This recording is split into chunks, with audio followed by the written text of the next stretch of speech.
Hello, America. Welcome to the Junto Podcast, where we promote the practical applications of critical thinking and bold creativity. I am your host, Edgar Mills. Thanks for joining us.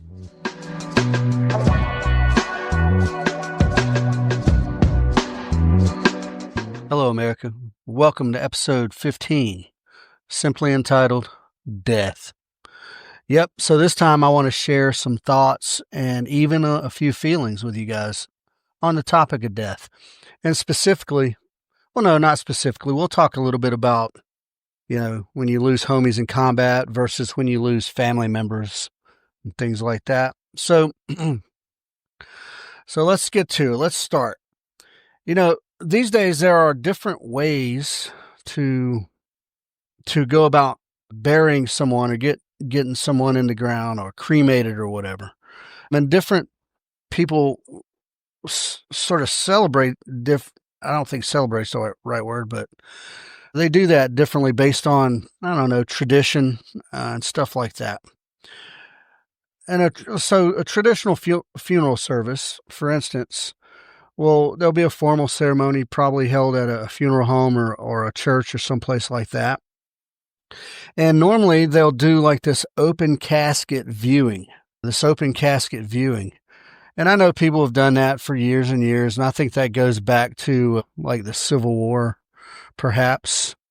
But, where did we get that cremation or that embalming tradition from originally? I think it's maybe Egyptian or something like that. But I can tell you here, folks, right now that I'm not a big fan of the embalming and the viewing. I think it's morbid. I think it's a little awkward. The body that you're looking at no longer belongs to the person that you loved. So that's just simply a shell. And I believe that stuff kind of evolved just the way business does. Somebody saw an opportunity to make a profit doing that, so they started doing that as a normal practice. That's what I believe happened. At any rate, so you might have a service at a funeral home or a church, and then a viewing of the body. Family members will get up and say words, possibly, or just a preacher or something like that. And it's okay, and it's good. I believe that, like all these others I'm going to talk about, I believe they are more for the family members than they are the dead. Well, 100%. 100%. They're more for the family members than they are for the dead. And then it's gaining a lot of traction over the past, couple decades, is cremation. That's the way my mom wanted to go, and that's the way me and my wife have discussed. Now, the caveat there is if I could be put on a Viking funeral pyre and shoot flaming arrows into my corpse, then that's what we're going to do. But I don't think that's legal. My daughter does have some interest in this topic, however. And right now, I think she says that the only place in America that it's legal to do a funeral pyre on your own property is in Divide, Colorado. Isn't that weird? But anyway, cremation. I think that's what my wife and I are gonna do. Kind of ease the burden on the family that way. It's cheaper for sure. And I don't want my family standing over my embalmed corpse like some kind of weird wax museum. But yeah, cremation. Scatter the ashes or I have my mom's ashes in a box up in our living room next to a picture of my son and my firstborn grandson. So there's other ways to do it, and that's just what I think is more. And well, let's talk cremation. Well, hold on, let me get through this list here real quick. And then in a more secular way, right? If you guys don't have any burial traditions or you think they're overly religious or whatnot, there are people that do the celebration of life, where folks will get together and at a pub or at someone's house or at a park or anywhere, or maybe wherever the deceased's favorite place was, They get together and tell stories. Well, you listen to music, share memories, maybe have a couple drinks and just talk about all the things you loved about that person and then, if effects they had on your life, things like that. So that's a pretty good one. I like that. I think that's good. And then and this is where my daughter is particularly interested, but there's the green burials. So there's a movement out there afoot, and there's a few books that have been written recently on these eco-friendly sort of burials where you are naturally, you're naturally put back into the earth, either in a biodegradable coffin or some form of shroud or something. And then nature, and you're put in the ground, and then nature takes you back, and you decompose and become a part of the earth that from whence you came. And that obviously that probably appeals to the environmental activists out there for sure. But I think that's a very interesting way to do it, to put the natural body back into the earth, to then become essentially recycled earth. I don't know. It's interesting. It's interesting to think about. And then here I did a little search and I did a thing. Then they're talking about virtual memorials and online tributes and things like that. I don't think that takes the place of an actual celebration or remembrance or anything like that. I guess if families all spread out and things, you could do something on. But I don't think that's. I think it's appropriate, but I don't think that's as appropriate as the only means to memorialize your fallen. All right, so now let's talk about the traditional funeral service real quick. It gets on me. It bothers me a little bit the way it's done, and it always has since my grandfather died when I was probably a senior in high school. I'm trying to think if I was familiar with death before that. I did have a buddy that died. I didn't go to his funeral though. I didn't know too many people that had passed prior to that. My other granddad died. My uncle died. All of these deaths, I was somewhere else and I wasn't able to go to the funerals except for my granddad. So, and they did the normal cremation and all that stuff. I didn't have any say in that at all. His family, his daughter and sons are the ones who did all that. At any rate, let's talk about practical application real quick. Now, in many, many places, especially rural type places, there's cemeteries next to churches or on church property and that kind of thing. Here in Rome, we have the Myrtle Hill Cemetery, which is a big, it is just what it says, a big giant hill. And it goes back pre-Civil War. And that's interesting. Let's get dystopian here for a few minutes. In the future, and I don't know, maybe near future, hopefully not, at some point, these cemeteries, a lot of them they take up some significant acreage. And, we can build cars, we can build all kinds of things, but we can't build more land. There is no more land to be had. Once it's explored, and then once the government gets its hooks, or once a private development firm gets their hooks in it, that's it. The land at that point only gets recycled and reused, repurposed. It exchanges ownership for housing development to a shopping mall to whatever. So the practical application of these big cemeteries in urban areas, I just feel like at some point in time, they're going to be sold to the highest bidder, and all the headstones are going to be who knows what removed. But guess who's not going to be removed is the caskets of the dead, They're just going to build right over top. And that brings me to, I didn't think about this until just now. I want to say the movie Poltergeist. It was a scary movie in the 80s, maybe even late 70s or early 80s. Yeah, I think they built a housing development on top of some Indian burial grounds. And that's what that was haunting. Yeah. Interesting. Yeah, I think that's a long-term sort of thing to think about. Yeah, I don't know. I think cremation, yeah, that's easy peasy. You carry your loved one with you, or you just simply go scatter the ashes in the ocean or on the mountains or wherever they chose. So the practical application to that burial, yeah, I think that eventually is going to be a thing. I think premiums on graves are going to skyrocket. It's already very expensive to bury a loved one, folks.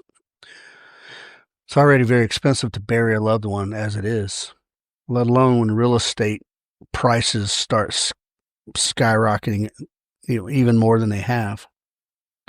I think that's a thing to think about. So we talked a couple different ways to put somebody to rest. I kind of like the idea of the green burial. I like the idea of cremation.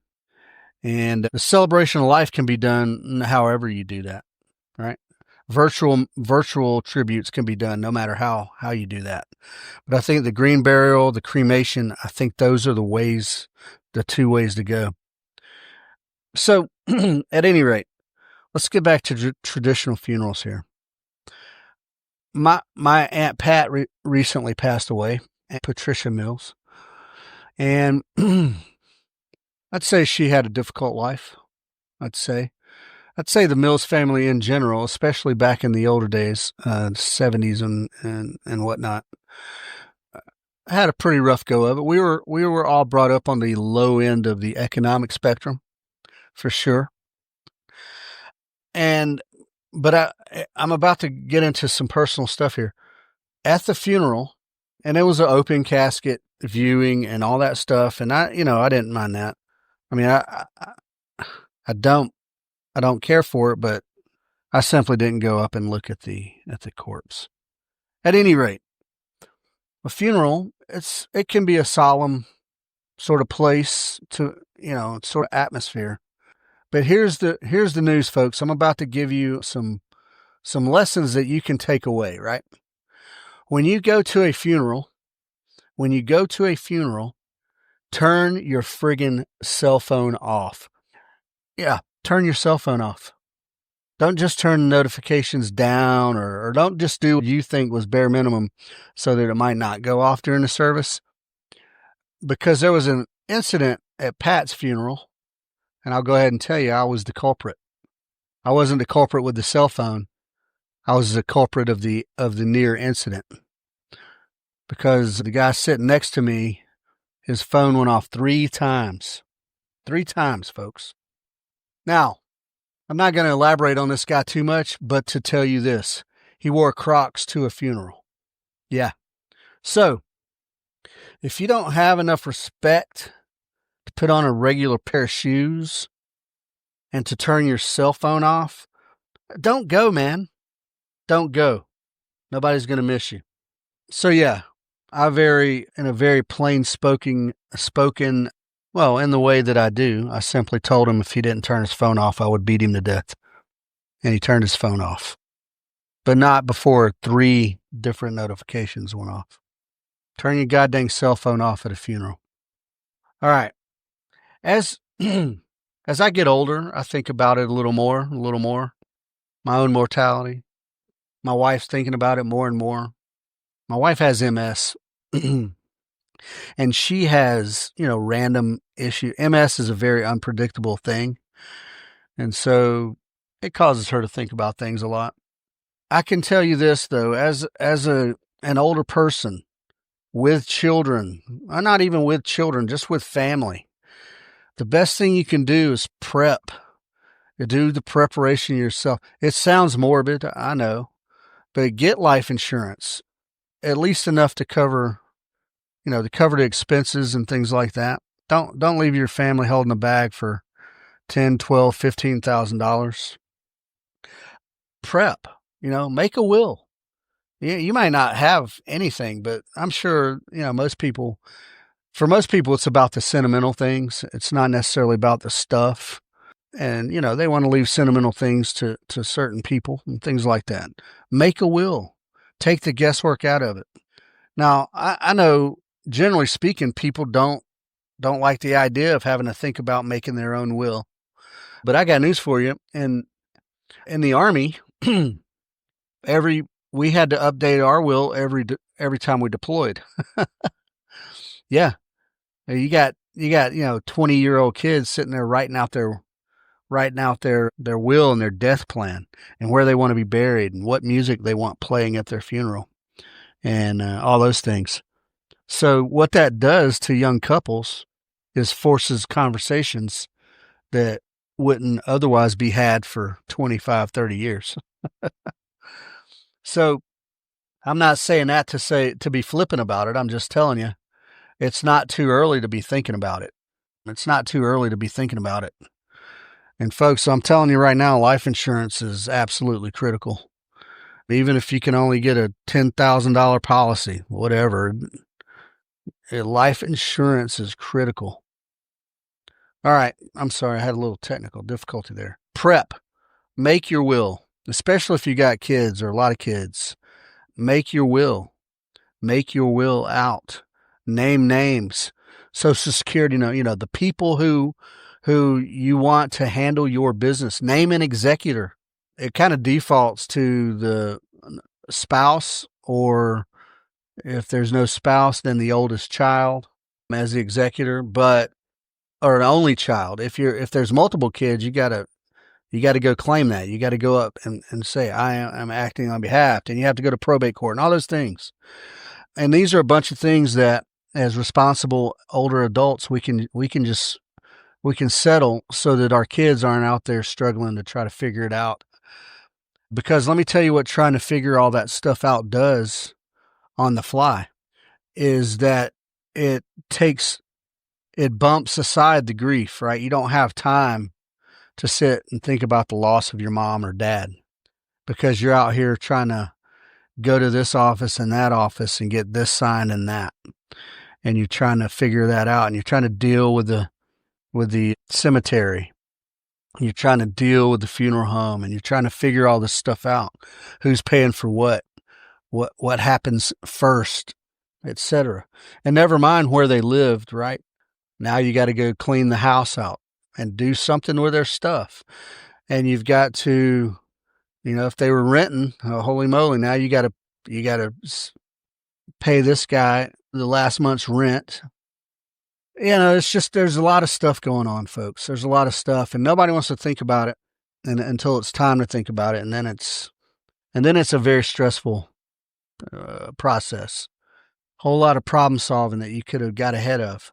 Now, that being said, folks, planning, you can do this in almost any aspect of life, not just death. However, that's the final, problem solving.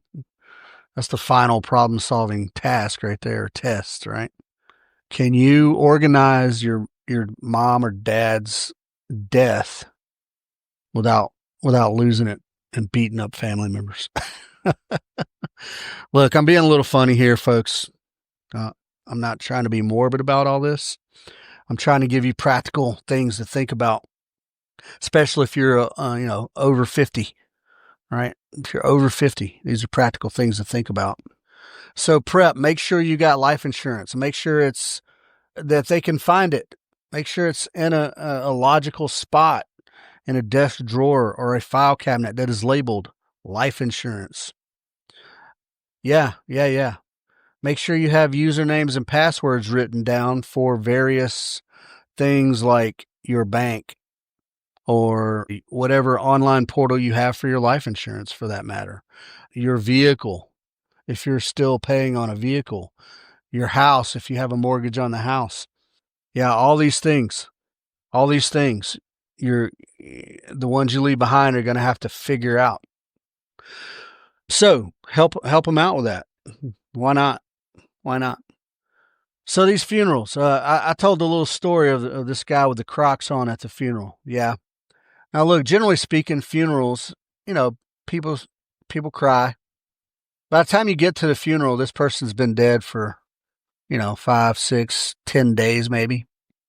When you go to this funeral, are you going there to openly mourn, to show everyone how sad you are? Or are you going there to celebrate the life of your loved one? And I get it. Some people just, death it's just such an emotional event. And that's another argument against the open casket, in my opinion. You're sitting there looking at a dead body in a casket. To me, that's morbid. To me, to walk a, 8 or 10-year-old kid up to a dead body and say, "Oh, look, she looks so natural." I mean, no, I don't think so. So, family, are you there to mourn? Yeah, a little bit. But like I said, by the time you're viewing an open casket, it's been a good week, almost couple weeks even. So what I'm trying to say by that is don't fake the funk. Stand around, fellowship with the rest of the family, love on people, hug on people. How you been? Catch up. Yeah. Oh, I'm going to miss Pat. She was awesome. Yes, for sure. 100%. But if you were one of those, if you're up there crying, if you're up there moaning and crying because now you don't know what you're going to do with your life because the person who took care of you has passed, I don't know what to tell you. And I'm saying this as an adult to an adult. If you're a grown-ass man and now you're crying, not necessarily, because you lost someone, but now you don't know who's going to take care of you, you need to go re-examine your life. Go re-examine your life.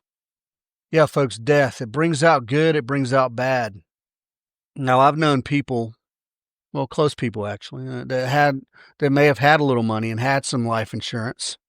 And then there was, I don't know, little insurance fraud, people trying to get over on other people to make sure that they get all the money. So that's the ugly side, right?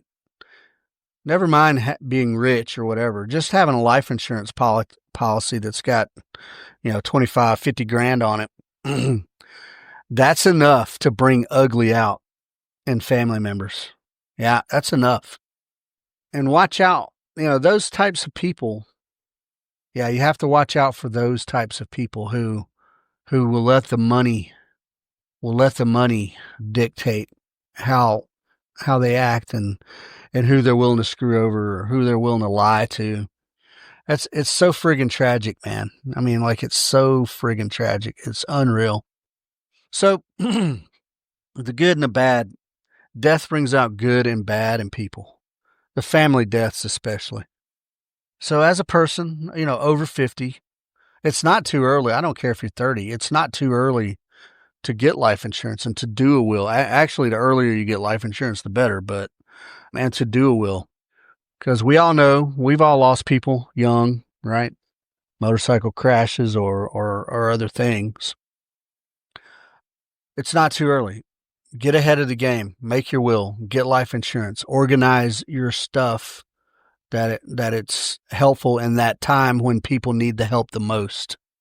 Is after your passing. They need the help the most to make sure your stuff is all squared away. So, good and bad. Don't let the bad come out. Don't let the bad come out, folks. Mourn how you have to mourn. If you have to go for a drive and cry because you don't want anybody to see you cry, then go do it. But don't pin it up inside and don't let it come out in other nefarious ways. Grieve however you do, but but do get it out. Do get it out. And ensure, I don't want to question anybody's deeper motives, but make sure it's the grief that is what's getting out and not just your anger because now you have to take care of yourself. All right. Well, So family, look, I know it's kind of negative, but I had a very negative experience recently, and that's what it was. And am I the asshole? I mean, maybe, probably, but I didn't wear Crocs to a funeral, and I turned my cell phone off. What about homies, man? What about when you lose homies in combat? I right now, I mean, I don't even know how many guys that I know, whether I was good friends with them or just knew them or just worked with them in proximity or anything like that. I probably know 15 or 20 guys that have died either in combat or to suicide. And yeah, so what about when your homies die? So specifically on our last few ops before I retired, or not few ops, few deployments before I retired, we lost Misha Golan, and then the next rotation after that, which we lost Ryan Sarter, and those were good homies, you know. And Mike Tolley, I know there's a handful of guys that I was good buddies with that died, and it hurt every single time. And yeah, there's nothing wrong with shedding a tear for your homies at all. But when a guy dies on a deployment, guess what? You still get up the next day. You know, you still got to go do all the things that you got to do. Now, they'll do a memorial, they'll do a flight line or they'll do a memorial service for the guys and get them on the bird so they can get back to the States and all that. And I think the Army is very good. That's one of those ceremonial things that the Army gets right, I think, is the way they treat their dead and the deference and the respect given to a fallen soldier. Yeah, Ryan Gloyer, Andy Byers, that are coming to mind on a one deployment. So that's a totally different game when it's homies versus when it's family. It's just a different thing. And usually when your homie gets killed in combat, you'll do the memorial, and then you'll go back once you guys get home from deployment. You'll do sort of a memorial to memorialize kind of like all the guys that died on that rotation or whatever. And sometimes we'll see their family members. They'll come to participate in those. Some of my buds were buried in Arlington, others in their hometowns and things like that. I'm not getting into how they choose to be buried, whether it's cremation or freaking getting embalmed and whatever. I'm just saying the way the Army does it is good. They show the respect. They show the respect. And the service members normally show the respect. All of them, even if they didn't know the guy, they'll still, stand quietly and let people say the things that need to be said and feel the way that they need to feel. So when you lose homies, so let's get into another thing about that, in fact. There's still a lot of suicide within the special operations ranks or even after you've gotten out. And I think some of that comes from what's this thing called survivor's guilt, especially if a dude got killed on an operation and you were on that operation, you might feel like, why him? Things like that. I say this about that. You can what if things to death. What if I was just over here, or what if we would have just gone here first and done this first? You can what if something to death, and it's really not to be crass by saying it's a waste of time, but you absolutely can't change what has passed. You absolutely cannot change what has passed. And usually, guys get killed for a reason, right? They're like, we were getting shot at, or something, or there was a rollover or whatever. You might be able to find a reason that happened, but you got to be very careful about assigning fault. And now the military will do that, man. They will do an investigation and try to figure out who's responsible. And, I tell you, that's That's sort of a double-edged sword there. And you do want to know how and why a thing happened, especially if it was like fratricide or something like that. People want to know those things. Our heroes were heroes, right? Whether they died in combat or even suicide. But yeah, you like to know why. There's closure there that some people really need that. You just can't fathom going through life wondering why, and then blaming yourself, and in the absence of answers, blaming yourself.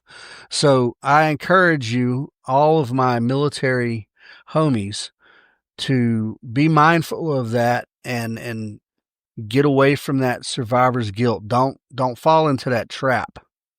It's not your fault. It's not your fault. Unless you literally pulled the trigger, it's not your fault. And especially if you guys weren't even on the same operation. Like,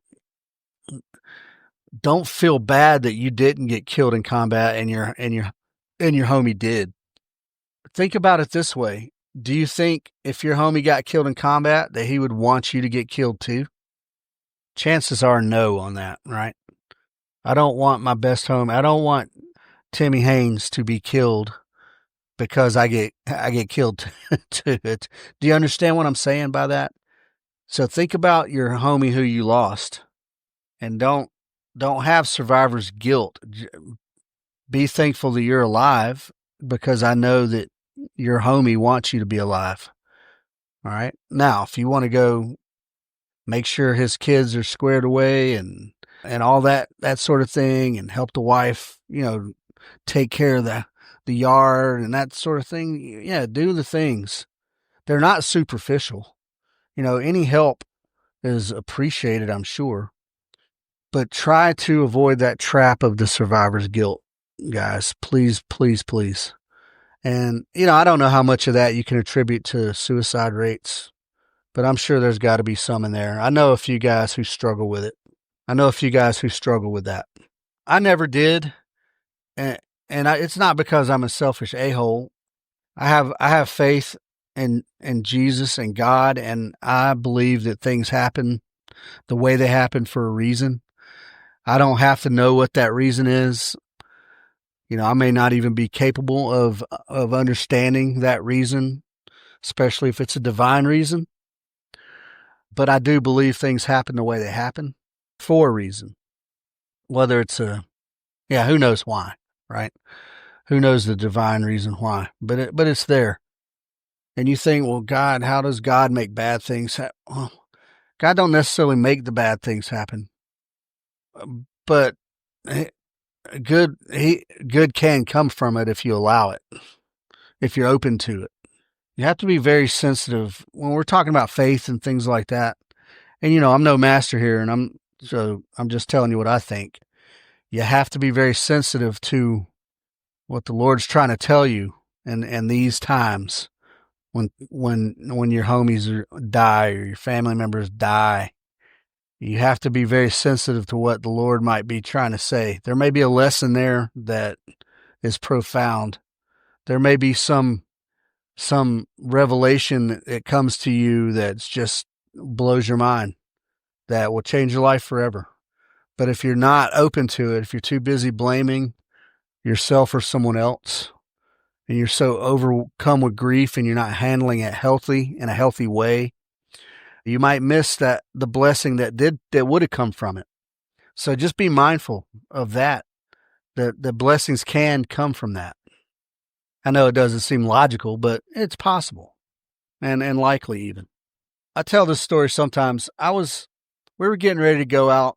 I was the B team operations sergeant on one of the rotations, and we were doing QRF for a team that was getting ready to go out on in a hairy spot.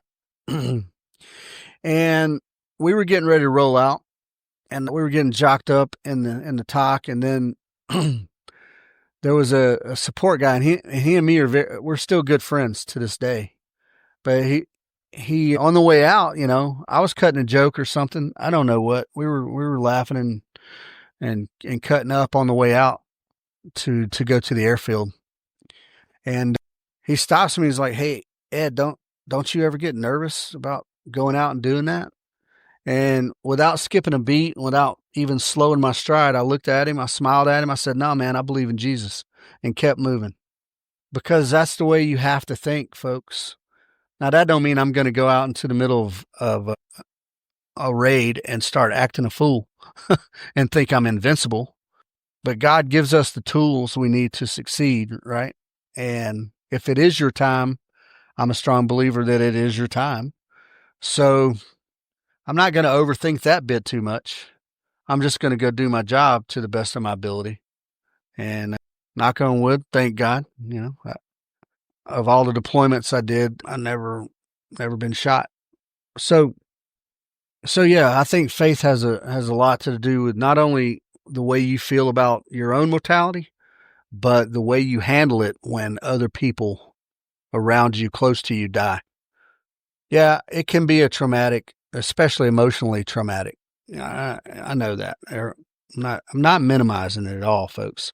And I'm not telling you to be flippant or casual about it. It's not that at all. I'm just telling you to be thoughtful and to be thoughtful and consider what the person you're mourning, the way you behave and the way you carry yourself after that, right? Is that in a way consistent with the way you think they would want, be proud of? Yeah. Are you behaving in a way that your loved one or your homie, that they would be proud of once they've passed? Yeah. So survivor's guilt. Yeah, that's a thing. Avoid that trap. So I tell this sometimes, and we came from Colorado. When I retired in 2020, my wife and I were still on the fence whether we'd stay in Colorado or come back to Georgia. We opted to come back to Georgia because my mom and dad were divorced, but my dad lived here. My mom lived in South Carolina, so we wanted to be closer. And my grandma lived here with my uncle. So that was the three people, other than my wife and kids, those were the three people most important to me. And so we wanted our kids, even though they all did not directly come to Georgia with us, they all kind of filtered in later. We wanted our kids, and especially our grandkids, to have access and to be close to my mom and dad and my wife's mom and my grandmother. So I came early. I did a little advon, and my wife and kids were still in Colorado.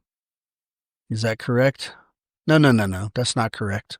My kids were still in Colorado. My wife was with her mother, and we got to Georgia in about August of 2020, I think. And I want to say it was the very end of September when my dad died. So my daughter-in-law was pregnant, and he was born in January, young Emmett.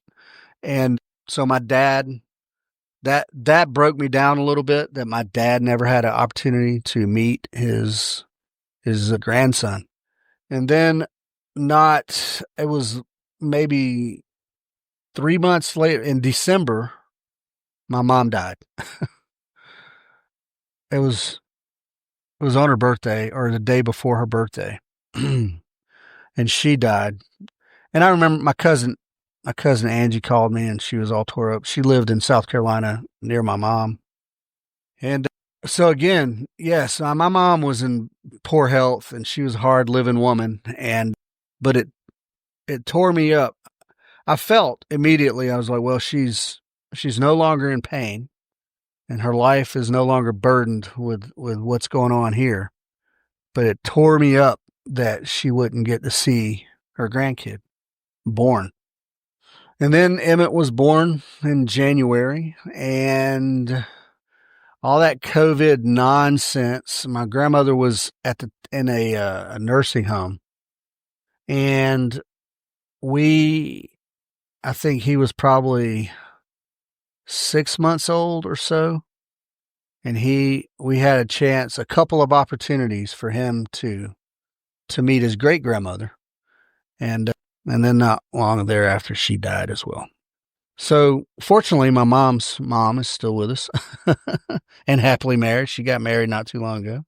So anyway, so there's my my feel sorry for myself story on death when it comes to family members. Now that was my mom and dad and grandma. A few months, let's see, my Uncle Ronnie died before my dad. I don't think it was a year before, maybe. And I was there for that. And I'm trying to think, was my wife there for that as well? Yeah, I think my wife was there for that. I think we were on leave or something for that. So my Uncle Ronnie passed, and then my dad, and so and grandma. So anyway, the things that hurt me so bad, it was literally that they didn't get a chance to meet their grandson. My dad I don't think he was in that bad of hell. He was trying to do better, with himself. He was trying to go walking and things like that. But good people, after years and years and years of smoking and just generally unhealthy, eating habits and things like that, that's what happens. My Aunt Pat probably smoked up until she went to the hospital the last go round.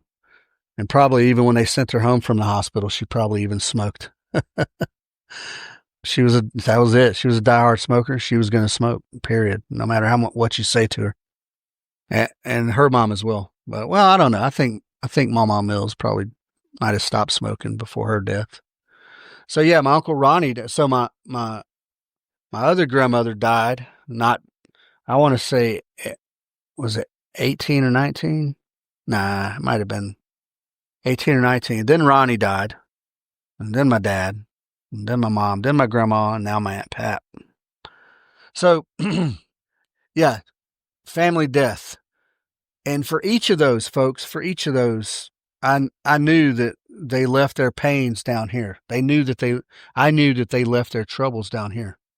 And that it was probably more, it's sad that we're not going to get to see them anymore, but it's not sad for them, folks. They're not in pain. They are now their best. They're now their best selves. I believe. That's what I believe. So, yeah, death. I'm not crass about it, folks, and I'm not flippant about it at all. But my perspective might be a little bit different. Because I can tell you this. I value life. I wrote a paper. I got to look and see if that's still published, or if I need to republish that on the Junto Podcast.com. I wrote a paper talking about the value of life and valuing life. And in my time in combat, we have dropped bombs on dudes. I've shot dudes. But every time that a life gets taken, even when it's a bad guy, now I know this is going to be I'm not getting mushy here. I'm just telling you. The fact of the matter is that guy, that bad guy. Now I've never shot at anyone that wasn't shooting at me, folks. I'm going to go ahead and put that out there. I don't lose sleep over combat.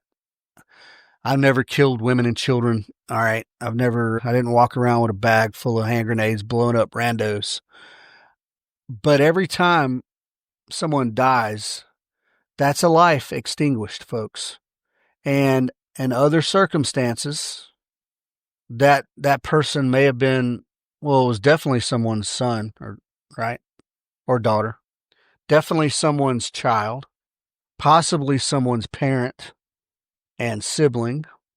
And under different circumstances, that person might have been a friggin', he might have been the local youth soccer league coach, or he might have been the local art teacher. He might have, you know what I mean? Now, you can argue about Islam and stuff like that all day long. But I'm telling you this, my point is taking life for granted and taking it needlessly they're both bad. If you have no respect for life and no empathy for other humans, then you're probably some psychopath. But if you are a combat operator and you've been out there and you have taken life, that it was probably out of necessity at that moment, right? But if you enjoy taking life just for the sake of it, you probably need a little bit of therapy. There's probably a problem there. Appreciate life. Yeah, appreciate life. Now let's get back onto the funeral practices. The celebration of life, folks, where people gather in a non-standard place. It could be a pub. You know what I mean? It could be your favorite mountaintop. It could be out on a boat. Yeah, it could be a lot of places. But that celebration of life where you invite whoever you invite, whoever the close family and close homies were. To me, that seems like an appropriate thing to get together and celebrate life. Tell stories of your loved one that passed. Talk about their favorite things. I'll tell you, one of my most, I don't want to say fond memory, just a memory of Pat at all, was the fact, because first let me tell you that the Mills house, usually there was at least 6 folks living in one house at one time, sometimes up to 9. But Pat would always black out her windows with like shades or like even, garbage bags or something. Just black them out so that the room was completely dark. And so that when she went to bed, like she didn't see anything.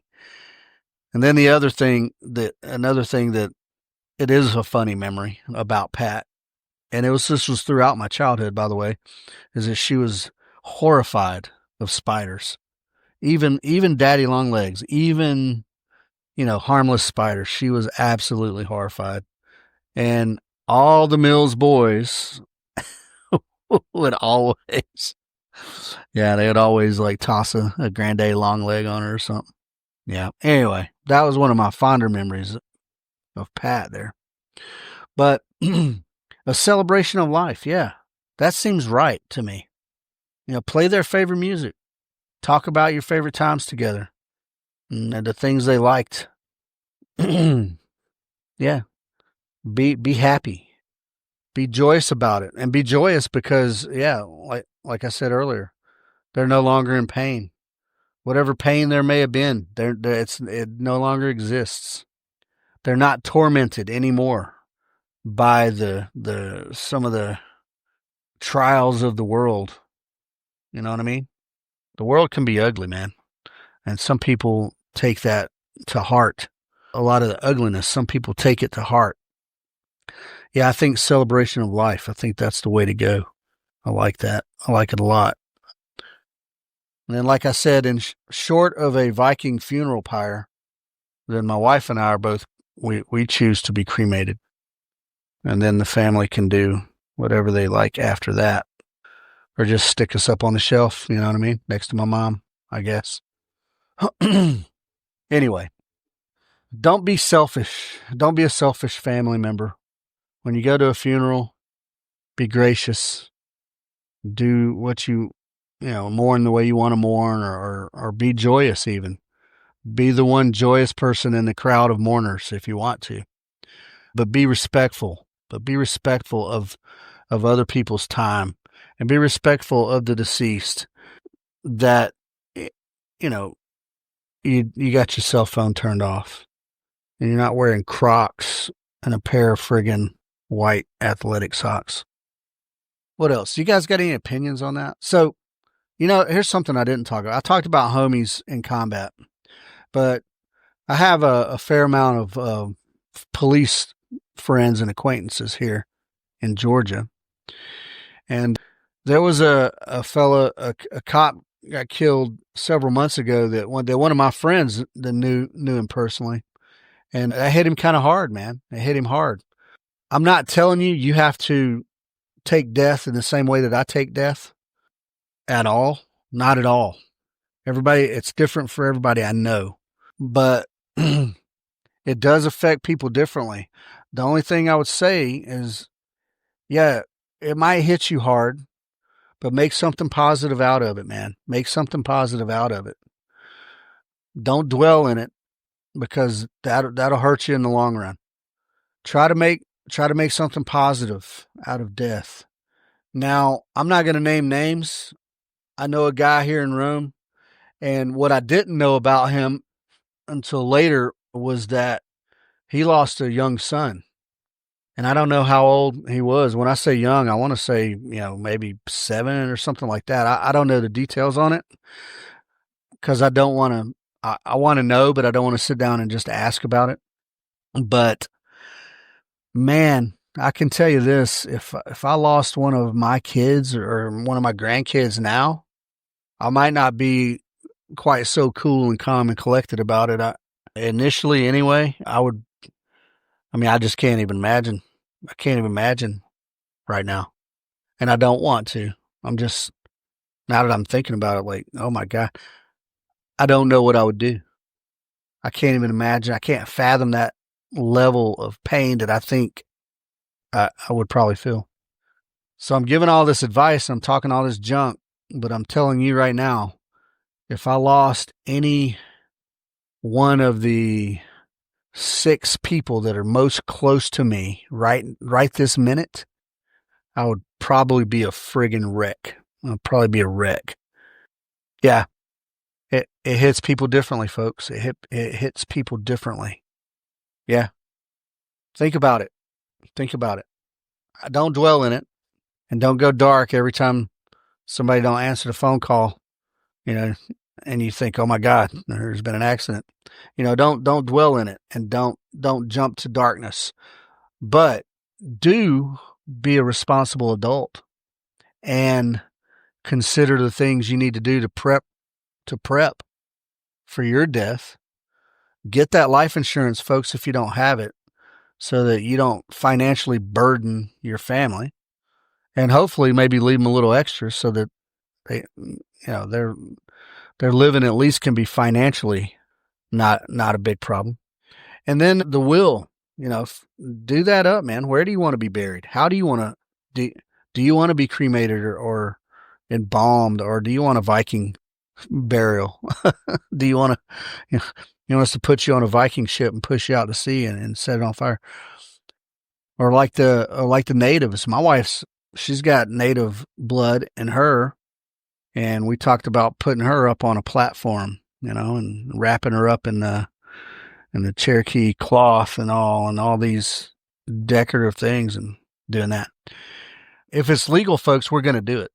I can tell you that. But what I'm saying is, be responsible. Get your affairs in order before it's too late. How and why and where that you want to do all your death ritual, and the insurance to help your family to, be easy on it. Now, I'm sure rich people got lawyers to handle this kind of stuff, probably, but your average working class and lower working class folks don't have that, folks. We don't have that kind of stuff. Is it because we don't think about it? Possibly.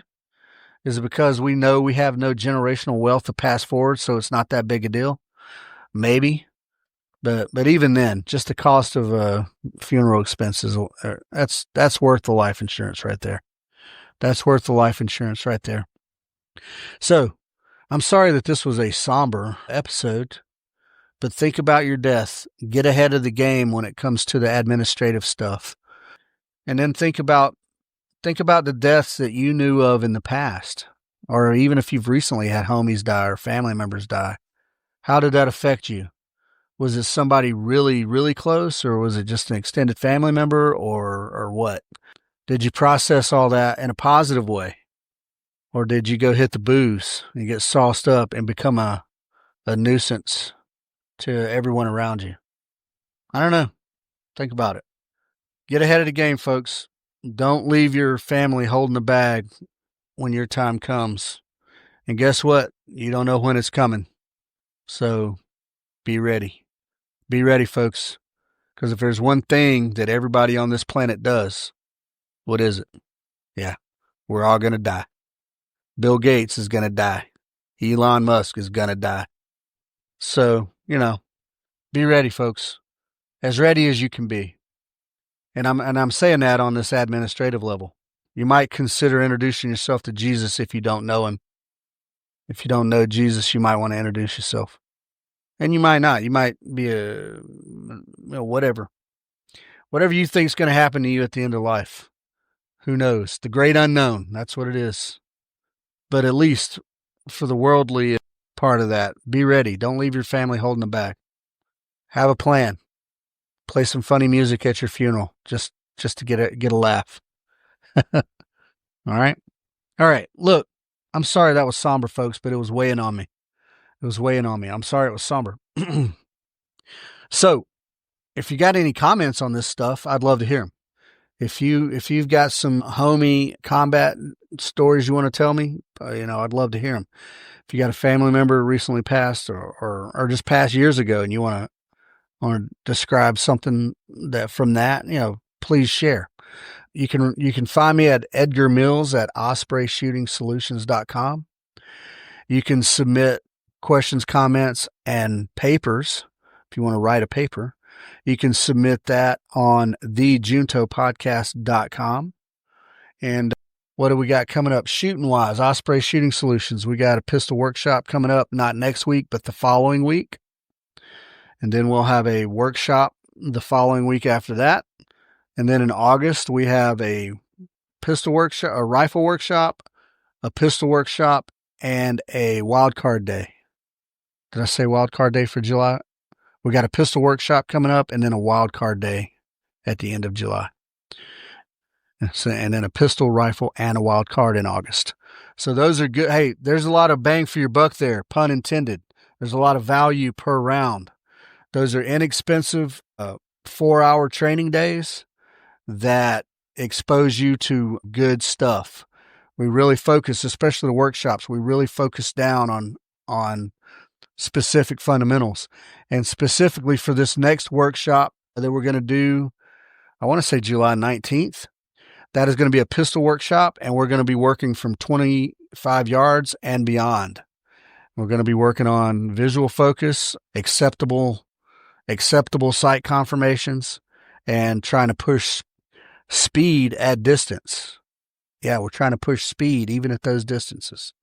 So look out for that kind of stuff. Come on out, participate.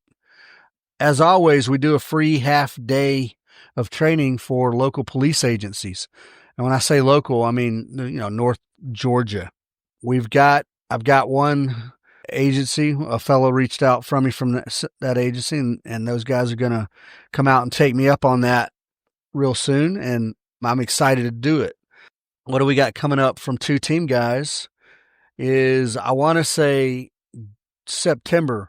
We had a May land navigation course that we rescheduled. It looks like that's going to be rescheduled for September. So it shouldn't be too hot. The terrain should be pretty good. It's not going to be quite fall yet, so there's still going to be plenty of foliage, but the weather should be pretty good for us on that. And we will be opening that up to other folks. So once we do set the date for that, I'm going to open up probably 3 or 4 spots for other people to sign up. And then on the Junto Podcast, what do we got coming up? Well, we've got this episode, and then I've got to do a follow-up, but I'm trying to get the Floyd County Sheriff over here with us. I got to do a follow-up with him. And then probably before that, we're going to have a friend of mine, Ricky, on, who's a police officer trainer. And we're going to talk about some cop training and stuff like that. So please follow us on all the socials. Please share with your friends and whatnot. And please reach out and give me feedback. Always am eager to get feedback from you guys. Other than that, hey, treat each other well. Be good. Stay safe. And I love you guys. Take care.